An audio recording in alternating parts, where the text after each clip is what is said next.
मैं doctor Meeta Chauhan, senior gynaecologist with क्लाइनर group of hospitals.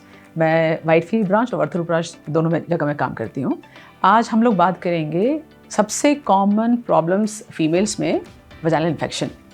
Vaginal infection ऐसा एक डिजीज़ है, ऐसा एक संक्रमण है जिसकी वजह से any and every age group, बच्चियों से लेके अडल्ट, एल्डरली फीमेल्स को भी प्रॉब्लम हो सकती है। इंडिया में लास्ट ईयर 2023 में CDC ने एक सर्वे किया था जिसमें कि ये पाया गया है कि जितने भी डिजीज़ होती हैं महिलाओं में, उसमें सेकेंड मोस्ट कॉमन डिजीज़ है वजाइनल इन्फेक्शन। मतलब आउट ऑफ ऑल सारी की सारी फीमेल्स इन इंडिया, कम से कम 10 लाख से ज़्यादा फीमेल्स हर साल इस संक्रमण से अफेक्ट होती हैं। एंड उसका सबसे कॉमन सिम्टम होता है वजाइनल डिस्चार्ज। नाउ उसके चलते, डिस्चार्ज के चलते कुछ और चीज़ें भी प्रॉब्लम, बॉडी में प्रॉब्लम्स आ सकती हैं, जैसे इचिंग होना, वहाँ पे जलन होना, कुछ रैशेस होना, कभी कभी यूरिन में प्रॉब्लम आती है जिसमें कि इन्फेक्शन हो सकता है, एंड कभी कभी फिजिकल रिलेशन, संभोग के टाइम में भी प्रॉब्लम आता है।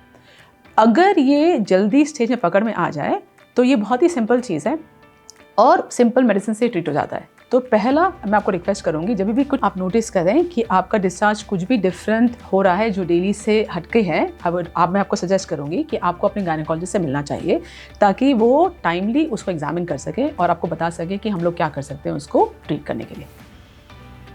नाउ वजाइनल इन्फेक्शन ये किसी भी एज ग्रुप में हो सकता है। सबसे कॉमन उसका एज ग्रुप है रिप्रोडक्टिव एज ग्रुप, जहाँ पे फीमेल्स का प्रेगनेंसी के चांसेस ज़्यादा होते हैं। वो हो गया आपका 18 से 45 ईयर्स का एज ना। उसमें सबसे कॉमन जो सिम्टम होगा, जो परेशानी होगी इन्फेक्शन के साथ, वो हो गया वजाइनल डिस्चार्ज।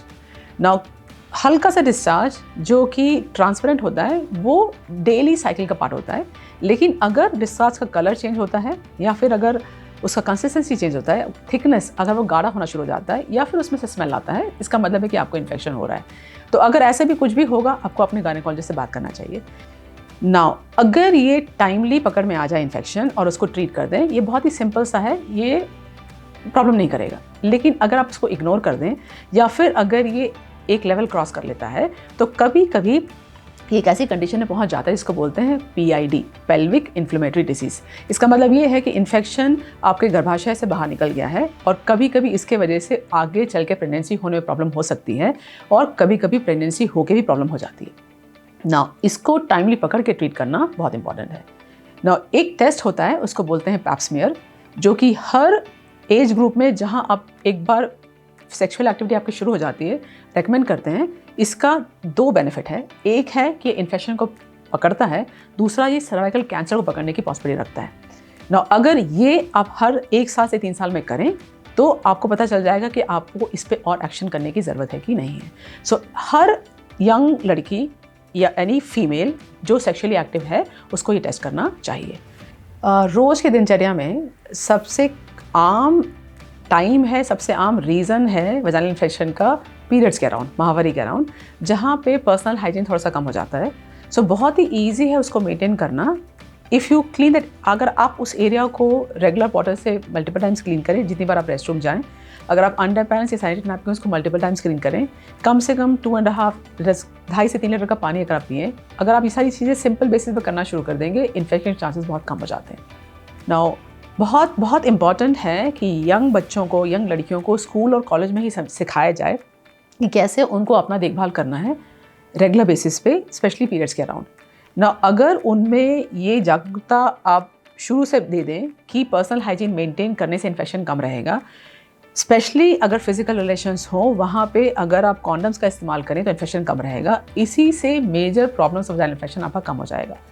जब भी कुछ भी डिस्चार्ज समझ में आए जो कि आपके रूटीन का पार्ट नहीं है, मैं बोलूँगी कि आपको अपने गायनेकोलॉजिस्ट से मिलना चाहिए ताकि तुरंत उसका इलाज हो सके ना। प्रेगनेंसी में भी कभी कभी ऐसा होता है कि आपको वजाइनल इन्फेक्शंस हो सकते हैं ना। किस मंथ के प्रेगनेंसी में आपको इन्फेक्शन हो रहा है और किस तरह का इन्फेक्शन हो रहा है, उस पर डिपेंड करता है कि कितना वो प्रेगनेंसी को नुकसान कर सकता है। सो मैक्सिमम टाइम्स पे अधिकतर इन्फेक्शन हल्का सा होता है, मतलब कैंडिडा का इन्फेक्शन होता है जो हल्का सा गाढ़ा डिस्चार्ज रहेगा, जो मैक्सिमम टाइम्स पे पर्सनल हाइजीन करके और कुछ मेडिसिन से वो ट्रीट हो जाता है। कभी कभी इन्फेक्शन अगर सिवियर हो या वो गर्भाशय में चला जाए तो फिर प्री टर्म डिलीवरी टाइम से पहले होने के चांसेस होते हैं, और उसके वजह से कभी कभी बेबी को भी प्रॉब्लम होने के चांसेस होते हैं। तो अगर आप अपने डॉक्टर से बात करें किसी भी डिस्चार्ज के बारे में और उसका एग्जामिनेशन करके टाइमली अगर ट्रीट करेंगे तो ये प्रॉब्लम नहीं होता है। डिलीवरी के जस्ट पहले 1-2 महीने में एक स्क्रीनिंग होती है जिसको बोलते हैं GBS स्क्रीनिंग, जिससे कि इन्फेक्शन को पकड़ा जा सकता है। अगर उसका टाइमली ट्रीटमेंट ले लें तो बेबीज़ को प्रॉब्लम नहीं होता। इनफैक्ट वो बहुत ज़रूरी है ताकि बेबी को नुकसान वो ना करें। ना बुज़ुर्ग महिलाओं में वजाइनल डिस्चार्ज को कभी भी इग्नोर नहीं करना है, बिकॉज वो कभी कभी बहुत ही इंपॉर्टेंट डिजीज़ का पार्ट होता है, सर्वाइकल कैंसर। ना इंडिया में पिछले कुछ सालों में सर्वाइकल कैंसर के चांसेस बहुत बढ़ चुके हैं। उसको पकड़ने के लिए एक टेस्ट है जिसका बोलते हैं पैप स्मीयर, लेकिन जब तक वो पकड़ में आता है मैक्सिमम लोगों में काफ़ी लेट हो चुका आता है। तो पहला उसका सिम्टम होता है वजाइनल इन्फेक्शन। तो अगर ऐसा डिस्चार्ज हो रहा है आपके घरों में किसी बुजुर्ग फीमेल को, तो आई वुड रेकमेंड कि आपको अपने गायनेकोलॉजिस्ट से तुरंत मिलना चाहिए। किसी भी कैंसर का ट्रीटमेंट पॉसिबल है पहले स्टेज पे, लेकिन लेटर स्टेज में मुश्किल हो जाता है। तो यस, अगर ये टाइमली पकड़ में आएगा, इवन सर्वाइकल कैंसर का ट्रीटमेंट अवेलेबल है। सो वजाइनल इन्फेक्शन में सबसे कॉमन सिम्टम होता है वजाइनल डिस्चार्ज का, जो डिफरेंट कलर्स का, डिफरेंट कंसिस्टेंसी का हो सकता है, और उसके हिसाब से हम लोगों को पता चलता है कि हमको आपको क्या ट्रीटमेंट देना है। लेकिन सबसे पहला चीज़ है पर्सनल हाइजीन मेंटेन करना।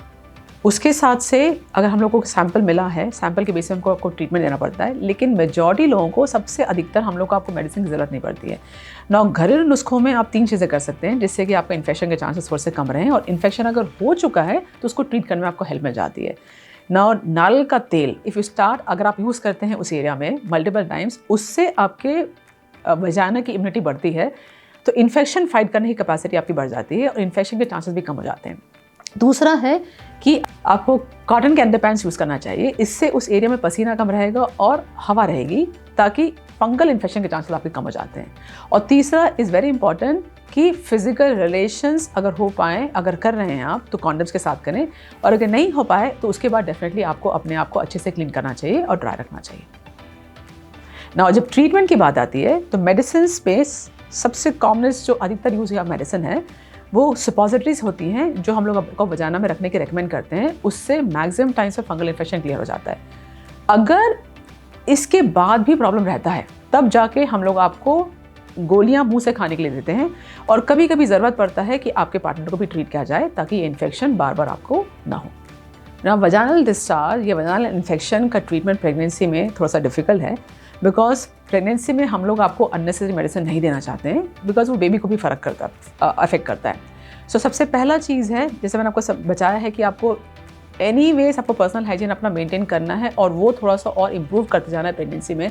स्पेशली अगर आपको बाकी डिसीजेज भी हैं, जैसे कि हो गया थायराइड हो गया या शुगर हो गया, डायबिटीज़ हो गया, इसमें आपकी इम्यूनिटी कम हो जाती है, इन्फेक्शन के चांसेस बढ़ते हैं। So you have to maintain अपना पर्सनल हाइजीन, आपको रोज़ का और इम्प्रूव करके रखना है। जब मेडिसिन की बात आती है, सो हम लोग प्रेफर करते हैं कि फर्स्ट ट्राइमेस्टर में आपको कोई मेडिसिन ना मिले, बिकॉज उस टाइम पे बेबी का ग्रोथ हो रहा है, ज़्यादा इफेक्ट करता है। सेकेंड ट्राइमेस्टर ऐसा जोन है जहाँ पे अगर इन्फेक्शन हो, depending on the variety of infection, मतलब अगर किसी को कैंडिडा का इन्फेक्शन है या वैजिनोसिस का इन्फेक्शन है, हम लोग आपको मेडिसिन दे सकते हैं। फिर भी कोशिश करेंगे बहुत ही कम एंटीबायोटिक्स दें, ओरल एंटीबायोटिक्स आपको मिलती है।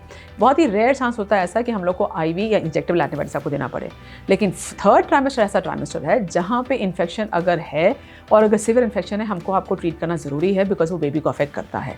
और उस केसेस में जो प्रेगनेंसी सेफ मेडिसिन होती हैं, आईवी एंटीबायोटिक्स हम लोग प्रेगनेंसी में ही आपको दे सकते हैं। आमतौर वजाइनल इन्फेक्शंस सीवियर नहीं होते, आमतौर वजाइनल इन्फेक्शन नुकसान नहीं करते हैं, और आमतौर वजाइनल इन्फेक्शन इवन प्रेगनेंसी में बेबी को नुकसान नहीं करते हैं। अगर उसको टाइमली पकड़ लें और हमको ये पता चल जाए कि हम लोग क्या तरीके से उसको कंट्रोल कर सकते हैं, तो इन जनरल प्रेगनेंसी और बेबी को इन्फेक्शन प्रॉब्लम नहीं करते, एंड उसका आउटकम, उसका बेबी का डिलीवरी के बाद का आउटकम बिल्कुल सेफ रहता है। अंत में मैं आपको सलाह देना चाहूँगी कि वजाइनल डिस्चार्ज और वजाइनल इन्फेक्शन से घबराएं नहीं, लेकिन उसको इग्नोर भी ना करें। अगर कुछ भी आपको अपनी दिनचर्या से डिफरेंट नज़र आता है तो आपको अपने गायनेकोलॉजिस्ट से बात करना चाहिए। अगर सही टाइम पे ट्रीटमेंट शुरू हो जाएगा, ये प्रॉब्लम नहीं करता। अगर आप उसको इग्नोर करेंगे तो हो सकता है आगे चल के स्पेशली प्रेगनेंसी प्लानिंग में आपको प्रॉब्लम आ सकती है। तो कुछ भी आपको डाउट्स हों या अगर आप मुझसे मिलना चाहें तो आप क्लाउन हॉस्पिटल व्हाइटफील्ड ब्रांच और वर्थुल ब्रांच में आके मुझसे मिल सकते हैं। Thank you.